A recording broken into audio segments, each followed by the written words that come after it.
Hello.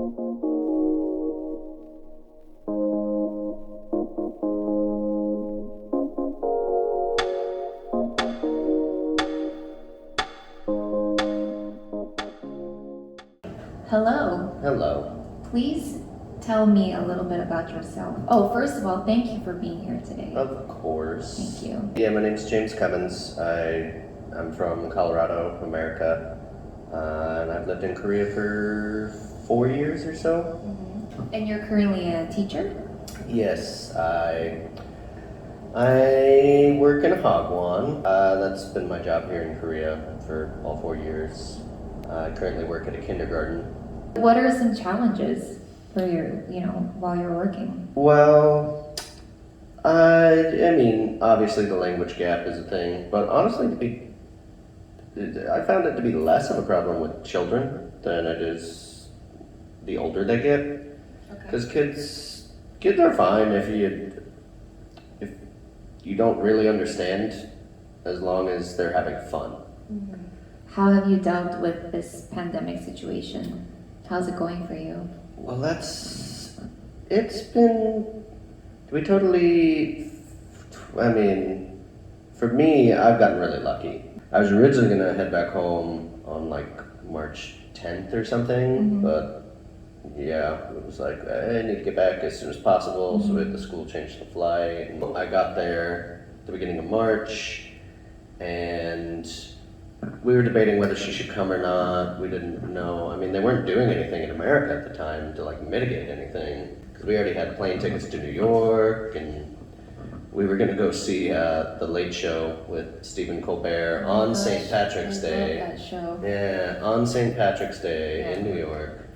She landed on the 14th, I think, and the next day all of New York got shut down, everything else got shut down. Our little months-long vacation around America just turned into her hanging out with me and my mom at my house for 2 weeks. Wow. And then it became, for me, looking at what was happening in Korea versus what was happening in America at that time, it's like, I should get back to Korea as soon as possible, because I don't know, I kind of saw the handwriting on the wall that it was not going to be good to be in the States over the next year or so.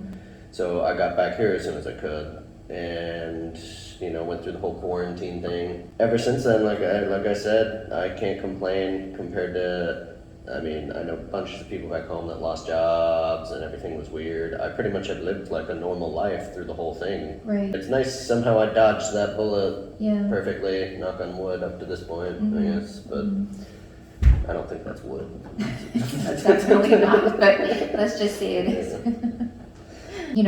During our drive here, I mean, I did ask you what you studied in university. And Yes. I just wanted to ask you about, well, why don't you tell us? Well, I studied sociology, and that was my major. I got a minor in history too, but yeah, I studied sociology. You seemed interested in that. I am, yeah. What was your major? My major is design, industrial media design. Oh, so this is a kind of in different- your wheelhouse here. Like a tad bit, yeah.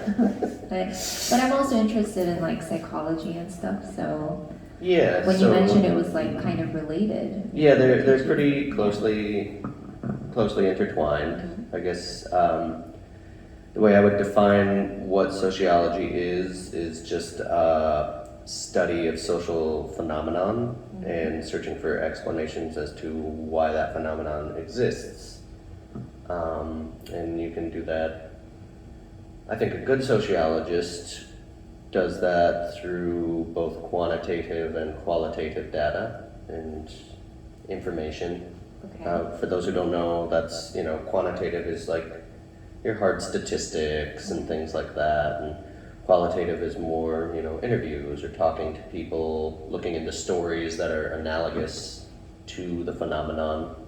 So if there's kids who might want to study or like study in that field, and then if they were to ask you, what kind of job can we get, You can be a social worker, which it's good, rewarding work, but it's also very difficult, and you can teach.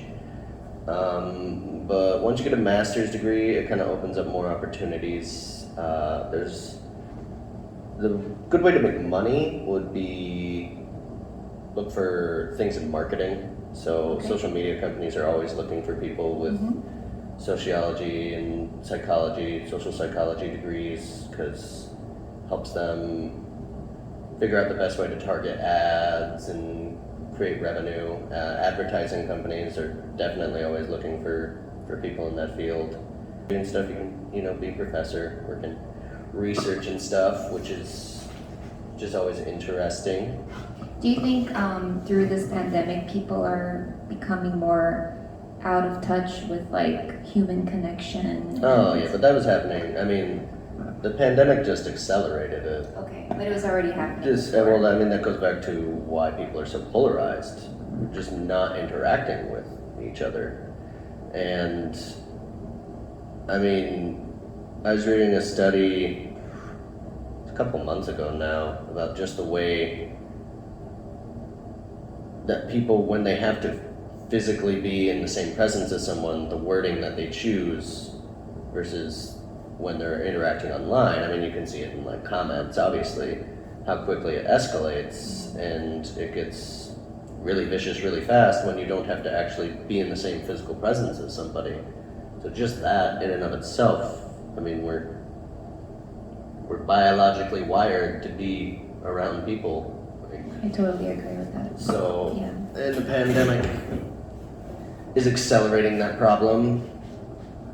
But I think, I don't know, it might end up being a good thing in the long haul if, because it accelerated so quickly, I think at least the optimist in me wants to say that people will look at what has happened and say, try to break away from some of these habits. Like we need to change. We need to interact with each other more. Okay. And if we didn't have such a drastic thing happen like this, I don't know. I mean, I guess we'll have to see if that's what ends up happening. But if it is, I don't know if we would have come to that same conclusion if it wasn't just, like running into a brick wall. I mean, with things like TikTok and YouTube, and it's just like, you can go days without actually like interacting with anybody and not be bored out of your mind. So just going back to the whole sociology thing and the job and stuff, how you mentioned that there are some careers that will make you lots of money and some maybe not so much. Right. But like when we're considering things like that, how important is it, do you think, for us to think about moral values, Like, Well, should we tie all those things in, or is it like too complex and we should just... No, you absolutely should. The thing is what are your moral values? And what do you do with the opportunities you have to ensure that things are morally correct? Because Okay. I've been thinking about that a lot recently, about just like someone like Elon Musk, for example. He has so much money. Like, if he wanted to, he could just end the homeless problem in like all of California. He has that much wealth. He could Right. just build everybody a house. And I think about like, well, I would love to be able to do that, but in order to do that, I would have to acquire this massive amount of wealth. And to acquire this massive amount of wealth, you're not going to do that it's going to be in an amoral fashion. I mean, you can't be as rich as Jeff Bezos without forcing people to work in factories and, Right. not be able to take pee breaks. Like that's just the way that the economic system is set up. I guess that's a long-winded way of saying it's up to every individual to, I guess, make that choice. I would say, I guess in the sociology field, it's kind of seen as like selling out if you go into like the advertising industry and things like that. Because while you're more financially set, you're you're feeding into the whole consumer culture and hawking products that people don't really need. Are we like manipulating people? Yeah, too? very, very much so. And so, but I kind of view a lot of that as, I mean, people should have more personal responsibility. Consumers out there need to be more aware that they're being exposed to these kind of tactics when they're watching advertisements and stuff. And I wouldn't necessarily see any moral objection to doing things like that, especially if you use your wealth in a way that can be beneficial to others. And as long as you're honest with what you're doing, too. Right. The best thing to do is make sure that you are stable. Stable in what way? Like mentally? Just or everything, you know, emotionally, financially, mentally, physically. Yeah, for sure. And once you're in that place, then you can start looking about how you can apply your morals towards other people. Well, before we finish, would you like to share some last words with us, or maybe you have a favorite quote or some encouraging words? Or, I don't know. It's totally up to you, but like just like some last words that you would like to. Now I'm on the spot. I Yeah. don't know. Never give an inch. Never give an inch. Yeah. Could you please explain it to those of us who maybe It's, might not it's just understand? it's from a Ken Kesey book. Okay. The guy who wrote One Flew Over the Cuckoo's Nest. And, yeah.